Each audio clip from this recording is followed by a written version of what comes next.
Super Mario World was released as a launch title for the Super Famicom in Japan on the 21st of November 1990, and was later remade on the GBA as Super Mario World Super Mario Advance 2. It featured Mario and Co. deciding to go on a vacation after the events of Super Mario Bros. 3. They chose the remote islands of Dinosaur Land as a safe place to recuperate from that trying challenge. However, not long after they arrived, the bros woke up from a nap to find that Peach had once again been kidnapped by Bowser and the Koopalings. While searching for her, they came across Yoshi, a native to Dinosaur Land whom Bowser had sealed inside an egg. They freed Yoshi, and the dinosaur explained that Bowser had come and sealed not only Yoshi, but all his friends in similar eggs when he had come to take over Dinosaur Land. With that, once again, the Mario Bros set out to beat the Koopa Tyrant and his adoptive children for not only Princess Peach, but all of Dinosaur Land. Once again, much like its predecessors, the events of Super Mario World are rather straightforward. No real plot developments or twists, just a linear progression through the worlds. Or non-linear if you know what you're doing and decide to jump through a bunch of secret exits. But generally, it can be assumed that Mario actually did beat all the bosses in the game like this. Also, interestingly, some of the cutscenes imply that Mario and Luigi actually killed the Koopalings. However, due to appearances in later games, this is factually inaccurate. They're fine. So let's talk about Dinosaur Land. It looks to be a series of islands surrounding a central watery area, separated into 6 main worlds and then having a 7th in the center beneath the ocean. Also, notably, a lot of areas of Dinosaur Land are named after different foods. No real reason is given for that. Each world is ruled by a different Koopa, and some of them feature a new set of mini-bosses, the Resners, Triceratops-like dinosaurs that spit fire and sit on a windmill. The first of these worlds is Yoshi's Island, the home of our dear friend Yoshi. On this island is Yoshi's house, the imposing Kappa Mountain, home of the Yellow Switch Palace, and a castle controlled by the nefarious Iggy Koopa. The second world is Donut Plains, home to the Green Switch Palace and the castle ruled by Morgan Koopa Jr. This world also introduces what will become a Mario staple in the form of ghost houses. Strange and confusing buildings with impossible geometries, where the right exit isn't obvious, and must be found hidden within the level. World 3 is the Vanilla Dome, a large cavern just north of Donut Plains, home to the Red Switch Palace and Lemmy Koopa. World 4 is Twin Bridges, a pair of bridges connecting the mountain Vanilla Dome sits beneath to Cookie Mountain on the northeastern island, crossing Soda Lake in the process. The bridges are referred to as Cheese Bridge, the lower of the two, and Butter Bridge, the higher one. This area was controlled by Ludwig von Koopa.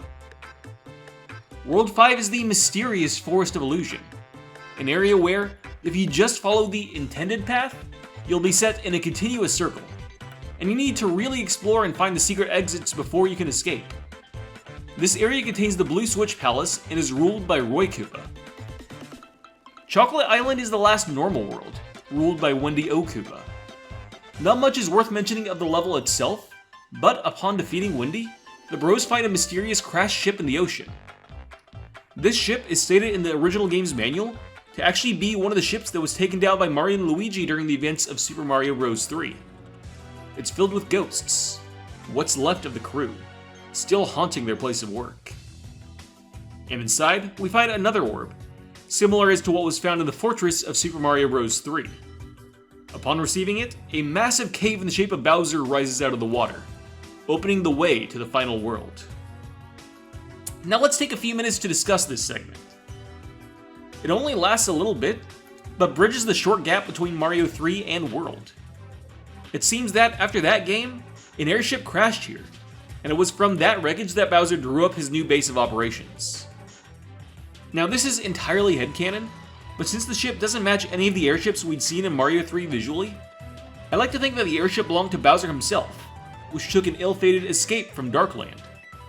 The cave was likely created from Bowser's powerful magic in his own image, as well as the rest of the Valley of Bowser, though I wouldn't be surprised if the large cave itself already existed, since it seems to connect directly to other parts of the island.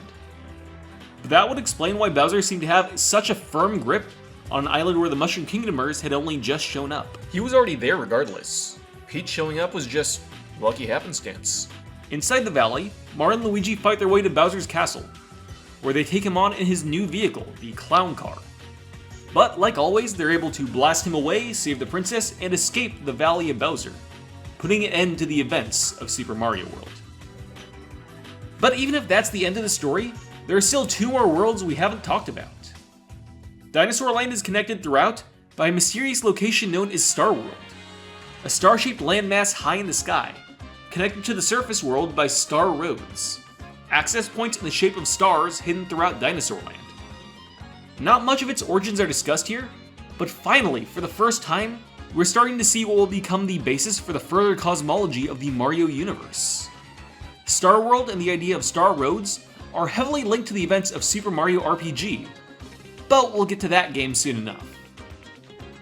The final world is the Special Zone, which can only be unlocked by finding a secret exit from Star World. There are 8 worlds here, all given some rad 90s names like Tubular, Mondo, and Way Cool. It disgusts me. Joking aside, these are by far the hardest levels in the game, and are a real challenge for any true Mario World fan. Also, let's talk about Yoshi's. Yoshi himself, the first one Mario and Luigi find, goes on to become an important recurring character and close friend to the bros throughout the future of the series. Also, whenever we see a regular Yoshi being hatched from an egg, it's worth mentioning that Yoshis are not born like this normally. We do see actual baby Yoshis in the game who can hatch out of eggs and eventually grow to become adults if they eat enough. This is a more accurate depiction of the Yoshi life cycle. I'd also like to take a second here to once again shout out Project Marioverse, specifically its member Grey Gamer, who proposed the theory that Dinosaur Land is this set of islands just south of the Cascade Kingdom in Mario Odyssey. Here's a picture of the post about it in their Discord. You can find a link to that server in the description below. I think it's a cool theory, and I want to hear what you folks think about it. On the timeline, this game is clearly a direct follow-up to Super Mario Bros. 3. It even says as much in the manual. It goes right after that game in the timeline, without question. If you want to play the game yourself, the original SNES Super Mario World is available on Nintendo Switch Online. But once the Wii U eShop closes next year, Super Mario Advance 2 will be unavailable for direct purchase. And that's it for this episode. We'll actually do a little more Mario next week, since I've learned about 3 more games in the Mario series that I've skipped out on out of ignorance, and need to talk about them eventually. So we'll slot those titles in next time, and we'll talk about them before moving on to the far more notable titles in the near future. Thanks for watching, and I'll see all of you next time.